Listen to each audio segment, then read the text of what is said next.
pristato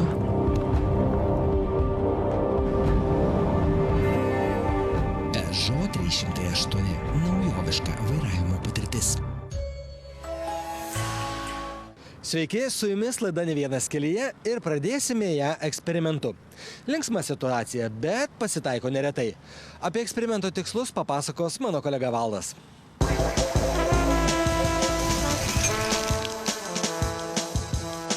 Pikti liežuviai kalba, jog mes lietuviai vairuotojai nieko nematome aplink, esame susirūpinę tik tai savimi ir nematome, ką veikia kiti vairuotojai. Taigi mes nutarėme atlikti eksperimentą ir patvirtinti tai arba paneigti.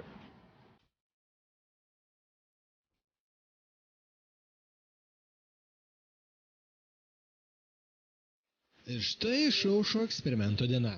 Kolega Egidijus pasiskolino iš degalinių tinklo užpilimo žarną, vadinamą pistoletą įstato į savo automobiliuką ir...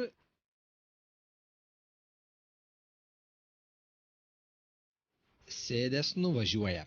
Lyg būtų tą žarną nematomis nutraukęs ir taip pat nematomis nuvažiavęs.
Ką tokia?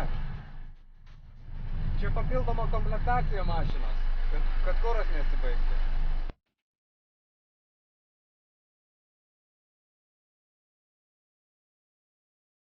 Vilniečių reakcija mus net nustebino. Jie tikrai neabejingi, na bent jau dauguma. Gausybė vairuotojų pasivyję stabdė Egidijų, šaukė pro langą: brol, sustok, ar nematai, kas nutiko? Mūsų kolegagi, įsijautęs į rolę, puikiai vaidino vakar iš kaimo atvykusi ir nieko nesuprantantį nepastabų studentą.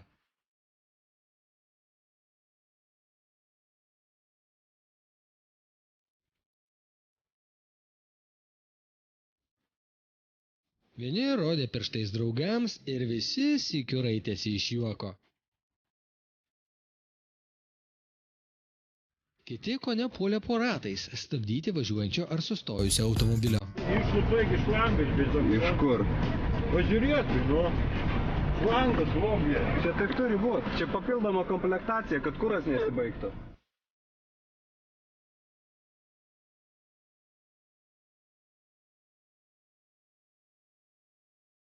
Sujaudinome netgi specialiųjų tarnybų darbuotojus. Mus stabdė ir aplinkosaugininkai, stabdė ir medikai.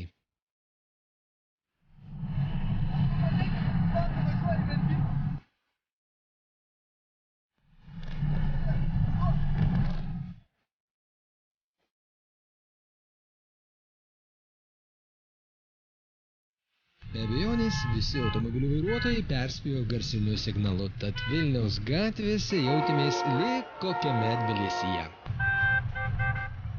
Pastebėjome, kad rūpestingiausi buvo dviejų markių automobilių vairuotojai – Mercedes-Benz ir BMW. Jie dažniausiai stojo ar susirūpinusiais veidais stabdė automobilį. Beje, jei jūs turite ką nors prieš BMW vairuotojus, pažiūrėkite štai šį epizodą. Mergina nepatingėjo išlipti iš savo automobilio, kad įspėtų žiopląjį studentą. Ir tik kai išvydo kameras, suprato, kas vyksta. Ką? Jo. Čia už pinigus parduoda. Va tokias šlangas. Atsiprašome tų, kuriuos nemaloniai sujaudiname ir džiaugiamės tais, kuriems suteikiame džiaugsmo bei gerą dozę juoko. Smagu, kad tokių yra dauguma.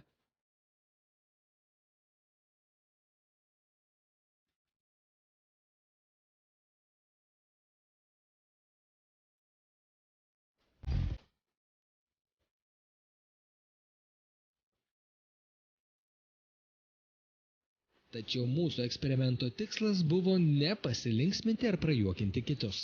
Mes norėjome įsitikinti, ar tikrai lietuviai vairuotojai yra abejingi vieni kitiems. Taigi, visi sykiu galime tai paneigti ir kartu pridurti, kad esame sveikų plaučių žmonės.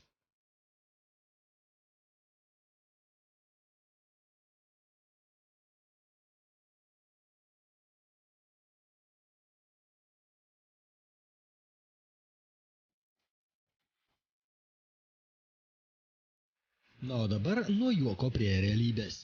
Apie mūsų žygį iš anksto informavome bendrosios pagalbos centrą, kuris registravo sunerimusių vairuotojų skambučius.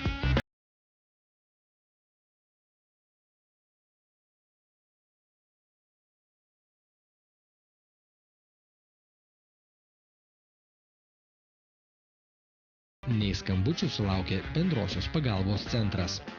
Viso susirūpinę paskambino tik 3 vairuotojai. O juk tai galėjo padaryti kur kas daugiau jų. Juk pagalbos centro darbuotojai tikro pavojaus atveju tuoj pat susisiektų su policijos pareigūnais, kurie sustabdytų žioplį ir taip baigtų jo žygį po miestą. O pabaigai visai rimta statistika. Pasirodo, automobiliai su degalų žarnomis važinėja ne tik dėl televizijos reportažų. Būna ir tokių atvejų, kai išvažiuoja su šlanga. Čia pasitaikantis atvejis ir pagrindinė priežastis yra išsiblaškymas arba kažkas užkalbina staigiai ir tada yra staigiai sėdama, išvažiuojama ir kartais išvažiuojama su šlanga. Ar daug tokių atvejų?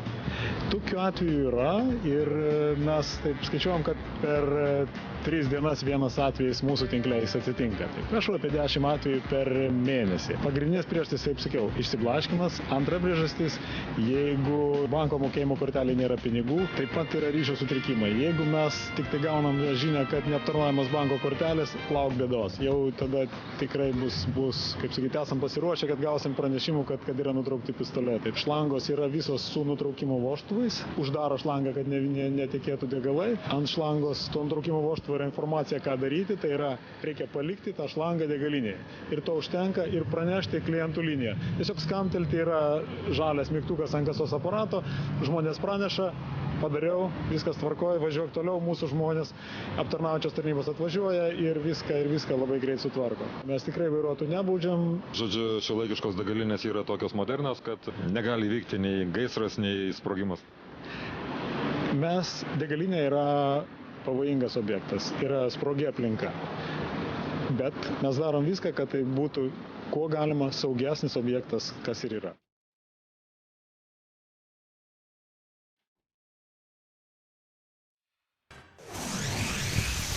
Visi Lietuvos socialiniai tinklai lūžo nuo nuotraukų ir filmukų. Ir visą savaitę mano kolega Egidijus, kaip aktoriui sako, negalėdamas išeiti iš rolės, aiškinosi draugams ir pažįstamiems. Sidabrinis Jaris? Taip, tai mano automobilis. Važiavo su žarna? Taip, o ką? Vienu žodžiu, praėjusią savaitę mūsų darbovietėje buvo labai linksma. O manote, taip negali nutikti jums? Ar pamenate, ką sakė Neste atstovai? O gal nė karto nesate į savo kuro baką pripylę kitos rūšies degalų? Taigi nesakykite, neperšokę per griovį. Visko dar gali nutikti. Ir tada vėl mes visi linksmai juoksimės. Na, kai kas juoksis pro ašaras. Na, o dabar tęsime praėjusiose laidose pradėtą pasakojimą apie Frankfurto automobilių parodą.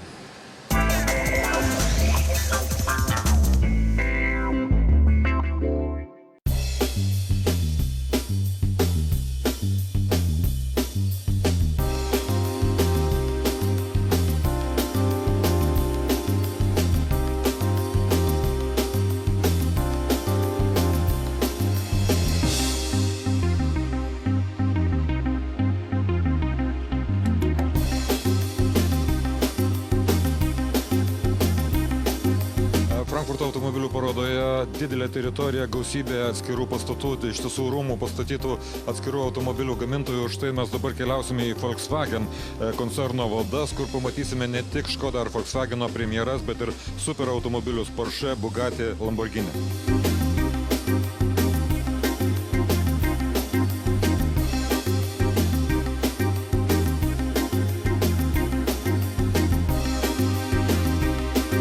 Automobilių rinką kasdien vis labiau valdo SUV klasės automobiliai. Tai žinodamas Volkswagen pristatė naują Tiguan.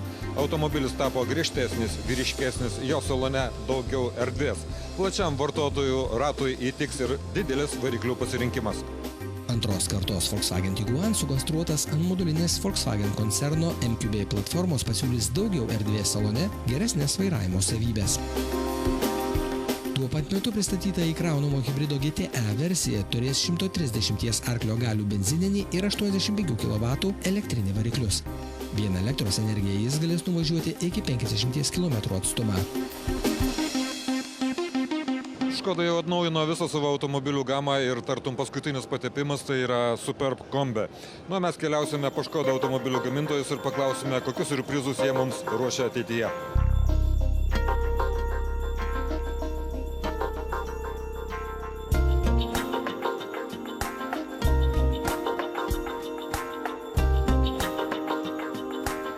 Per artimiausius porą metų galiu atskleisti paslaptį, kad Škoda automobilių gama prasiplės. Aš kalbu ne tik apie tuos modelius, kurie bus atnaujinti, kaip sakysim Yeti. Populiarus mažas visureigis bus atnaujintas 2017 metais, bet pamatysime ir visiškai naujų modelių, visiškai naujais vardais. Šių metų Frankfurto parodoje Škoda pristato Superb Kombi modelį. Galime pasidžiaugti, kad automobilis turi pačią didžiausią bagažo erdvę savo klasėje. Kuo didesnis automobilis, tuo saugesnis, bent jau taip tautoje manoma.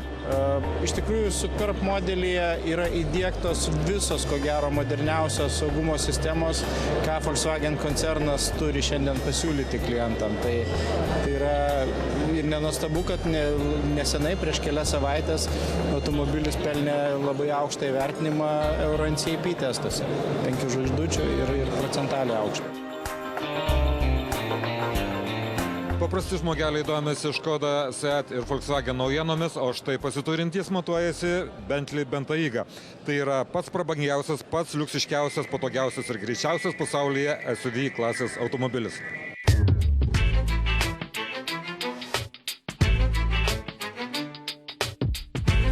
Prabangių automobilių gamintojas Bentley su Bentayga modeliu žengia į prabangių SUV rinką. Pirmas žingsnis turėtų ją sudrebinti. Gamintojų teigimu tai pats galingiausias ir greičiausias SUV pasaulyje. Po variklio dangčiu slypi 6 litrų darbo tūrio V12 variklis pasiekiantis 600 arklio galių ir 900 Nm sukimo momentą. Iki 100 km/h 2,5 tonos sveriantis dičkis įsibėgėja per 4,1 sekundės ir gali pasiekti maksimalų 301 km/h greitį. To negali ne vienas kitas padidinto pravažumo automobilis. Už tai reiks suploti mažiausiai 200 000 eurų. Bet automobilis lepins išskirtinę prabangą. Pasakojimą apie Frankfurto automobilių parodą tęsime ir kitose mūsų laidose. O dabar pasidairykime po lietuvėlę. Vyriausybė pritarė kitų metų biudžeto projektui. Mūsų vairuotojams labiausiai rūpi, kiek ir ar pakankamai lėšų bus skirta kelių tiesimui, remontui ir jų priežiūrai bei eismo saugumui.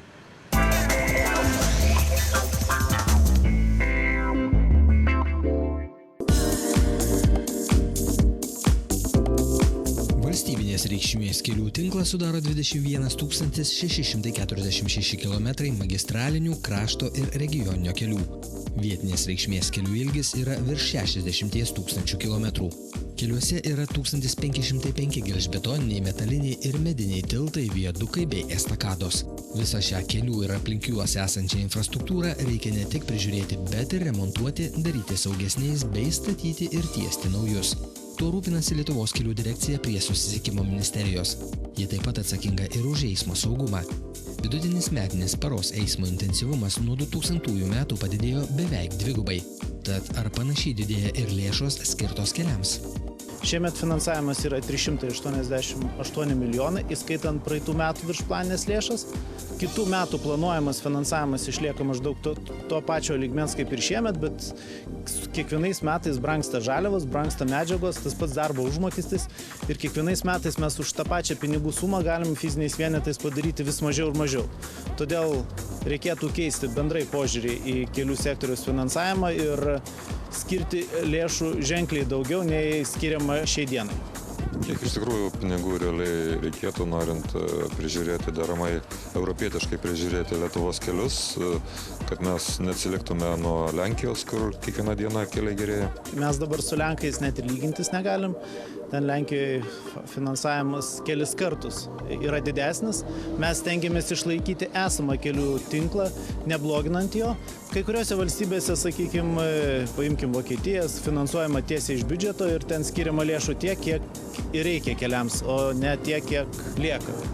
Nuo 2009 metų iki 2015 bendrom biudžeto reikmėm paimta 473 milijonai eurų. Beveik pusę milijardo eurų tiek negavo kelių sektorius per šituos 7 metus. Blogiausia yra tai, kad pateiktame biudžeto projekte kitiems metams 2016 bendroms biudžeto reikmėms vėlgi išlieka tos pačios blogos tendencijos ir paima per 50 milijonų. Pirminiam projekte pateikta tokia suma. Laidos žiūrovai nuolat domisi, kiek keliams skiriama lėšų nuo kuro akcizo, kurį jie moka pildydami bakus. Seimas prieš 2 metus pakoregavo kelių priežiūros plėtros finansavimo įstatymą, kur patvirtino, kad už realizuotus degalus akcizo dalis tenkanti programai, kelių priežiūros plėtros programai, būtų 65%. Šiais metais tas procentas neišlaikytas, vairuotojai susimokėjo už degalius, už akcizą keliams tiesti modernizuoti tenka tik tai 52 centai nuo vieno sumokėto euro. O turėtų būti 65. Likusi suma eina kitom reikmėms. Kitų metų planuojamas finansavimas išlieka maždaug to pačio lygmens kaip ir šiemet, bet kiekvienais metais brangsta žaliavos, brangsta medžiagos, tas pats darbo užmokestis ir kiekvienais metais mes už tą pačią pinigų sumą galim fiziniais vienetais padaryti vis mažiau ir mažiau. Todėl reikėtų keisti bendrai požiūrį į kelių sektoriaus finansavimą ir skirti lėšų ženkliai daugiau nei skiriama šiai dienai. Tad, kaip ir kasmet, kelininkai matyt negaus pakankamo finansavimo, nes kol kas politikai mano, kad keliai, jų infrastruktūra bei saugumas yra toli gražu neprioritetinis dalykas ir yra kur kas svarbesnių reikalų. Nors stengiamasi sumažinti avaringumo ir žūčių keliuose skaičius ir bent šiek tiek juos kilstelti iš Europos eismo įvykių statistikos dugno, tačiau vieningos politikos tam pasiekti nekuriama. O jų keliai vienas iš avaringumo statistikos mažinimo elementų, apie kurį valdžia neretai pamiršta arba žvelgia į jį pro pirštus.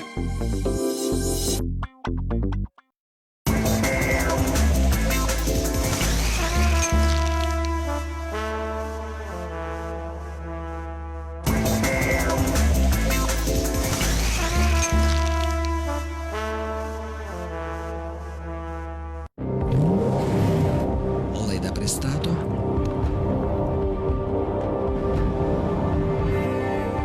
Peugeot 308 naujoviška vairavimo patirtis. Tęsime laidą ir joje papasakosime apie vieną išskirtinį bolidą, kuris po naujųjų metų dalyvaus garsiosiose Dakaro lenktynėse. Rugsėjo 24 dieną visuomeniai buvo pristatytas naujasis Peugeot 2008 Dakar 16.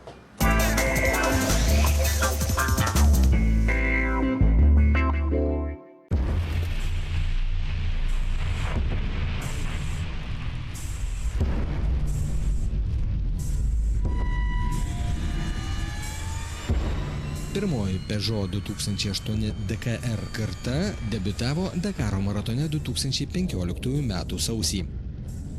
Štai kaip transformavosi antroji šio modelio karta.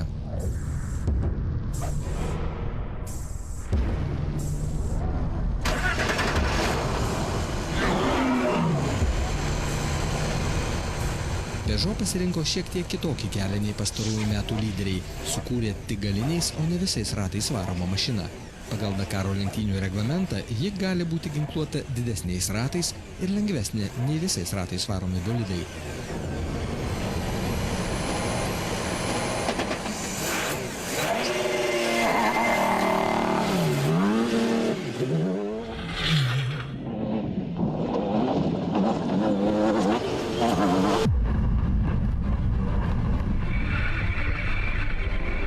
Lyginant su pirmtaku, pagerinta naujojo modelio aerodinamika ir techninės savybės. Be to patobulinta ir visa pakaba. To dėka pasiektas geresnis svorio paskirstimas tarp ašių. Nauji ratlankiai iš magnio ir sukurtos gerokai lengvesnės padangos leido dar sumažinti bendrą automobilio svorį. Patobulintas ir variklis. 3 litro darbo tūrio V6 biturbo dizelinė jėgainė pasiekė 350 arklio galių, o sukimo momentas yra padidėjęs iki 800 Nm. Peugeot Total komandoje ir toliau rungtyniauja Sebastianas Peterancelis, Dakarą laimėjęs 11 kartų, Carlosas Sainzas, 2 kartų automobilių ralio pasaulio čempionas ir Dakaro laimėtojas, bei Cyrilas Depré, 5 Dakaro laimėjimai motociklu. O štai ir paskutinė sensacinga naujiena. Peugeot komandoje debiutuos ralio vunderkindas 9 kartus pasaulio ralio čempionas Sebastianas Loibas. Jam talkins nuolatinis jo šturmanas Danielis Elena. Taigi intriga didėja. 2016 m. Dakaro ralis prasidės sausio 3 dieną.